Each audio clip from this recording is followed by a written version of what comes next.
abilities lang ng tao ang pag-uusapan, hindi siya kayang gawin. This would not be possible without all of you. Kayo ang inspirations namin. Alam nyo ba yun? Alam nyo ba yun? Alam nyo ba yun?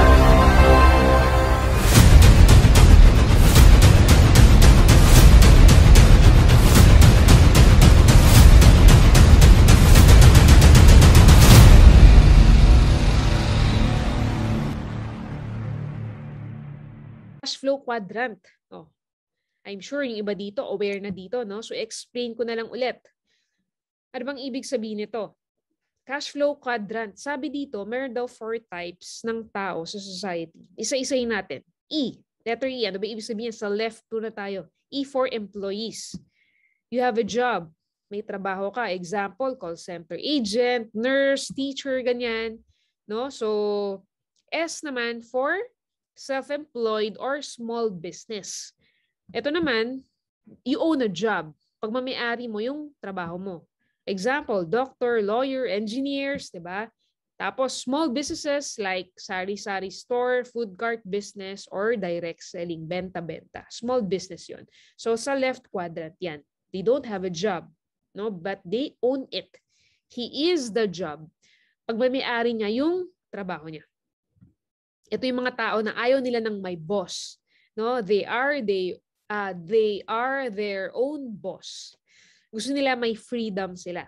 No? Gusto nila ng independence. They want independence. Example, tulad ng sinabi ko kanina, doctor, lawyer, ganyan, wala silang mga boss. Sarili nila yung boss nila.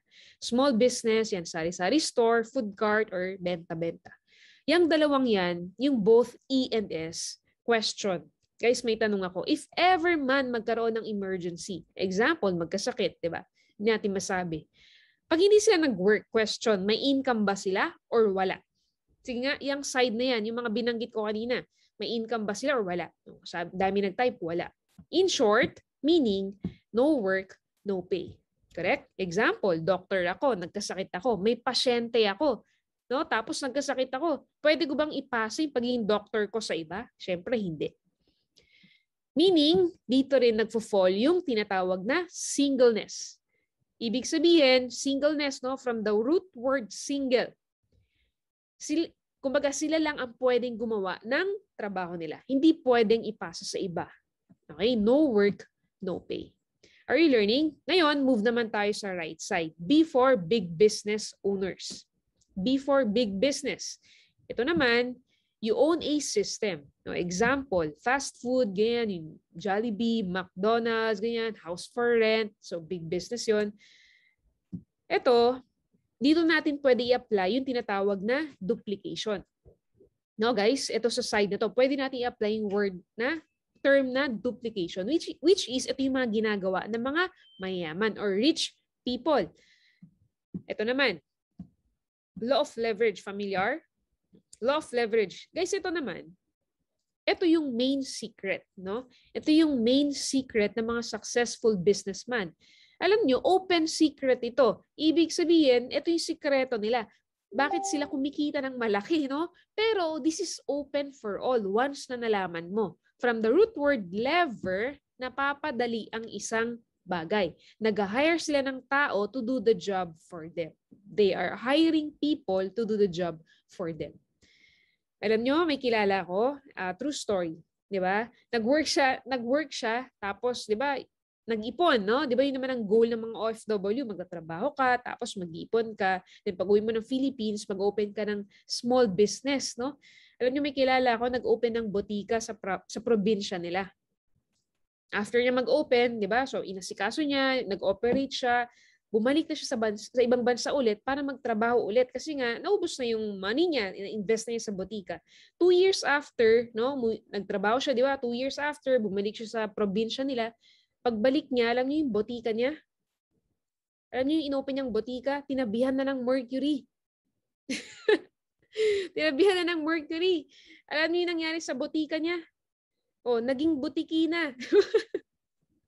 Diba? Nalugi na. Yung botika niya na maliit, tinabihan ng mercury, nalugi. Yung pinaghirapan niya ng ilang taon, no, wala na. O, babalik na naman siya sa ibang bansa. Di ba? Kaya sobrang hirap makipagsabayan ng traditional businesses kasi kakainin ka lang ng malalaking kumpanya. Tama? Alam nyo, from Ilagan, Isabela ako, may mga maliliit na tindahan doon dati. Nung doon pa ako, okay pa naman sila before, kumikita. Alam nyo na nag-open yung mga mall? Nako, washed out. Nalugi. For example, tingnan mo na lang to. May favorite karinderya ka na kinakainan. Favorite mo yung spaghetti nila, halimbawa lang. Tapos nag-open ng Jollibee sa tabi. Question, saan ka bibili? Sige nga, sa Jollibee or sa karinderya? Same price. Oh, saan ka bibili? Sa karinderya or sa Jollibee? Siyempre sa Jollibee na. Doon ka na sa kilala. Same price nga, di ba? Ganun na kasimple. Small fish versus big fish yun. Are you learning? Next, lastly, I for investors. Ito naman, money works for you.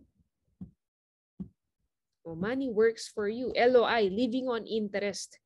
Ito yung naghahanap na lang ng mga paglalagyan ng money nila to grow. LOI, living on interest. Dito sa right side na to, no? Sa right side, yung big business owners at investors, kahit magkasakit sila, kahit magbakasyon sila, pwede ba silang kumita?